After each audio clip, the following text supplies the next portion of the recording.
ఈరోజు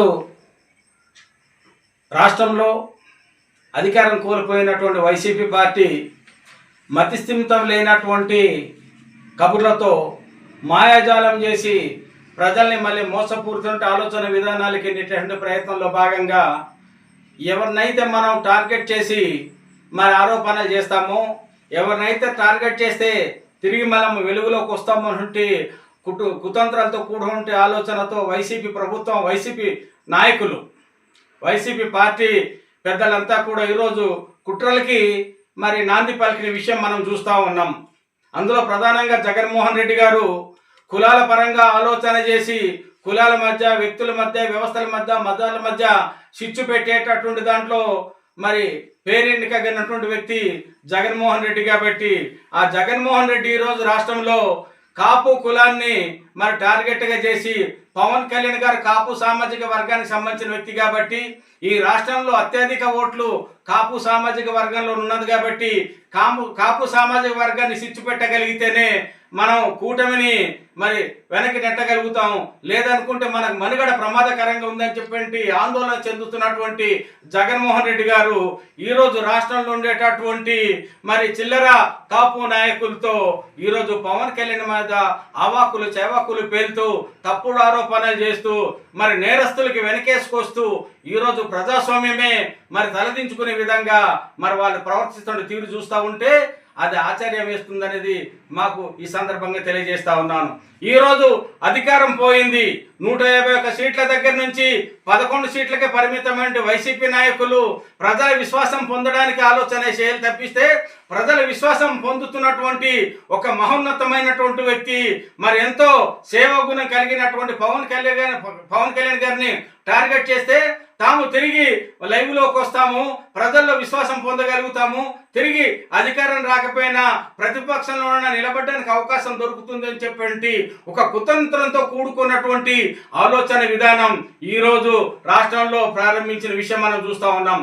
గడిచిన 2 సంవత్సరాల కాలంలో మరి కూటమి ప్రభుత్వం అనేక అభివృద్ధి సంక్షేమ కార్యక్రమాలు చేపడుతూ అభివృద్ధి సంక్షేమ కార్యక్రమాలతో ప్రజల విశ్వాసం పొందుతూ రానున్న రోజుల్లో కూడా ప్రజల ఆశీర్వాదం పొందే విధంగా మరి పరిపాలన చేస్తూ ఉంటే మరి వైసీపీ 5 సంవత్సరాల కాలంలో చీకటి రాజ్యం చేసింది, అభివృద్ధిని మరిపించేసింది, సంక్షేమాన్ని మరిపించేసింది, రోడ్లు లేనటువంటి సమాజం తీసుకొచ్చింది, అంతా గుంతలమయం చేసింది, రాష్ట్రాన్ని అప్పుల ఊబిలోకి నెట్టింది.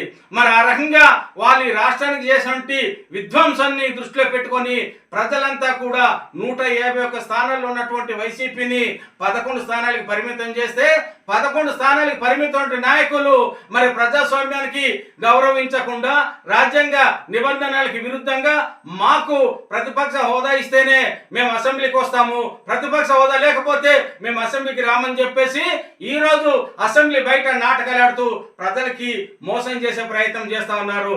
ఈ నాయకులు 2 సంవత్సరాల కాలంలో ఎన్నిసార్లు సభలకు హాజరయ్యారు, ఎన్నిసార్లు ప్రజా సమస్యలను స్పందించారు, ఎన్నిసార్లు మీరు మీకు ఇచ్చినటువంటి గౌరవాన్ని, చట్టాలని, శాసనాల్ని మీరు ఎట్లా సద్వినియోగం చేసుకున్నారో ఒక్కసారి ఆత్మ పరిశీలన చేసుకోవాలి. ప్రజాస్వామ్య విలువల మీద మన గౌరవం లేదు, చట్టాల మీద మన గౌరవం లేదు, జీవుల మీద గౌరవం లేదు, నైతిక విలువలు లేనటువంటి రాజకీయం చేసే దాంట్లో మొదటి వరుసలో ఉండేటువంటి మరి వైసీపీ నాయకులు ఈ రోజు మరి చిల్లర వాగుతూ పవన్ కళ్యాణ్ ద్వేషించడమే లక్ష్యంగా పెట్టుకున్నారు. పవన్ కళ్యాణ్ గారు ఎంతో మందికి రాష్ట్రానికి మేలు చేశారు. పవన్ కళ్యాణ్ గారు చేపట్టినటువంటి సేవా కార్యక్రమంలో ఒక్క కార్యక్రమమైనా మీ నాయకుడు చేసింది మీరు చూపించగలరా అని మేము అడుగుతున్నాం. పవన్ కళ్యాణ్ ని 100,000 వేలలో ఆయన చేసిన సేవా కార్యక్రమం మేము చూపించగలం. అనేక మంది బాధితులకి అండగా నిలబడి ఆయన చేసిన సహకారాన్ని మేము చూపించగలుగుతాం. ఒక సుగాల ప్రీతిని తీసుకోవచ్చు, ఈ రోజు సాయి కృష్ణ విషయంలో తీసుకోవచ్చు. ఇవన్నీ కూడా పవన్ కళ్యాణ్ గారు ఏ రకమైనటువంటి సందేశం ఇస్తున్నారు, ఏ రకంగా సమాజానికి మరి మేలుకొల్పే ప్రయత్నం చేస్తున్నారు, ఏ రకంగా బాధితులకి అండగా నిలబడే ప్రయత్నం చేస్తా ఉన్నారు. అలాగా ఎన్నో రకాల కార్యక్రమాలు ఈ రోజు పవన్ కళ్యాణ్ గారు చేస్తా ఉంటే మరి భవిష్యత్తు రోజుల్లో అంతరించుకుపోతున్నటువంటి వైసీపీ పార్టీ అంతరించుకుపోకుండా కాపాడాలి అనుకుంటే పవన్ కళ్యాణ్ ద్వేషించడమే లక్ష్యంగా పెట్టుకోవాలి. ఈరోజు కాపు నాయకులకి తిట్టి మన మనుగడను మనం కాపాడుకోవాలని చెప్పి ఆలోచన చేయడం అనేది దుర్మార్గమైన చర్య అయితే నేను ఆలోచన చెప్తా ఉన్నాను. ఎంతసేపు మరి అంబటి రాంబాబు గారు అంటారు జ్ఞానం లేదు బుద్ధి లేదంటాడు. ఆయనకి ఏమైనా జ్ఞానం ఉందా, ఏమైనా బుద్ధి ఉందా? ఆయన రికార్డింగ్ డ్యాన్స్ లేస్తూ రోడ్డు మీద అసభ్యంగా ప్రవర్తించిన సందర్భాలు ఈ రాష్ట్ర ప్రజానీకం చూడలేదా?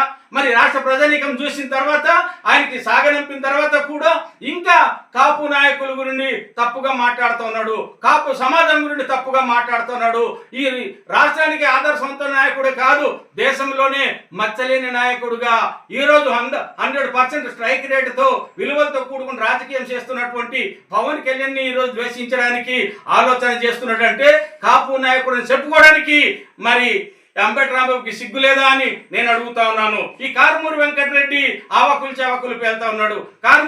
కారుమూరి వెంకటరెడ్డి నీకున్నటువంటి నైతిక విలువలేంటి, నీకున్నటువంటి మరి మాఫియా రాజ్యం ఏంటి, నీకున్నటువంటి మరి విలువలు లేనటువంటి విధానాలు ఏంటో ప్రజలకు తెలియదనుకున్నావా?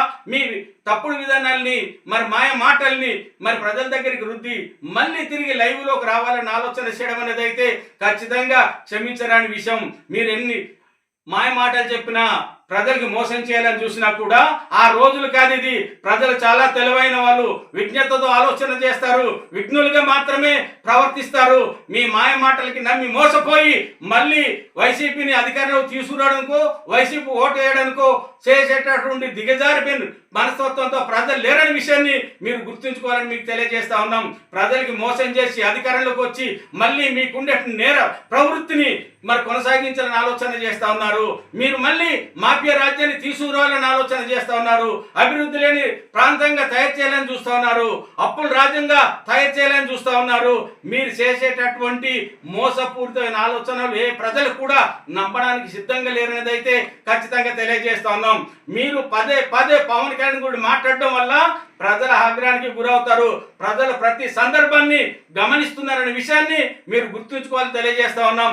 ఈ రోజు గిరిజన ప్రాంతానికి సంబంధించి కూడా పవన్ కళ్యాణ్ గారు చేపడుతున్న అద్భుతమైన కార్యక్రమాలు మీరు చూస్తూ ఉన్నారు. పవన్ కళ్యాణ్ గారు అడవి తల్లి బాటతో వేసిన రోడ్లు కావచ్చు, అదేవిధంగా మరి వెలుతురు లేనటువంటి గ్రామాలకి కరెంటు సదుపాయం కల్పించిన సందర్భాలు కావచ్చు, పంచాయతీలకి నిధులు కేటాయించి పంచాయతీని సస్యశ్యామలం చేస్తున్న విషయాలు కావచ్చు, ఇలాగ చెప్పుకుంటూ పోతే అనేక అంశాలు ఉన్నప్పటికీ ఈ రోజు ప్రధానంగా వైసీపీ నాయకులు నైతిక విలువలు కోల్పోయి విలువలు మర్చిపోయి ప్రజాస్వామ్యానికి విరుద్ధంగా రాజ్యాంగానికి విరుద్ధంగా ప్రేలాపనను పేరెంట్ విధానాన్ని మాత్రం స్వస్తి చెప్పకపోతే ప్రజల ఆగ్రహానికి గురి కాబడతారు, జన సైనికులు ఆగ్రహానికి గురి కాబడతారు. జన సైనికులు కల్లెర చేస్తే మీరు మాడి మసైపోతారనే విషయాన్ని గుర్తుంచుకోవాలని ఈ సందర్భంగా మీకు నేను హెచ్చరిక చేస్తా ఉన్నాను.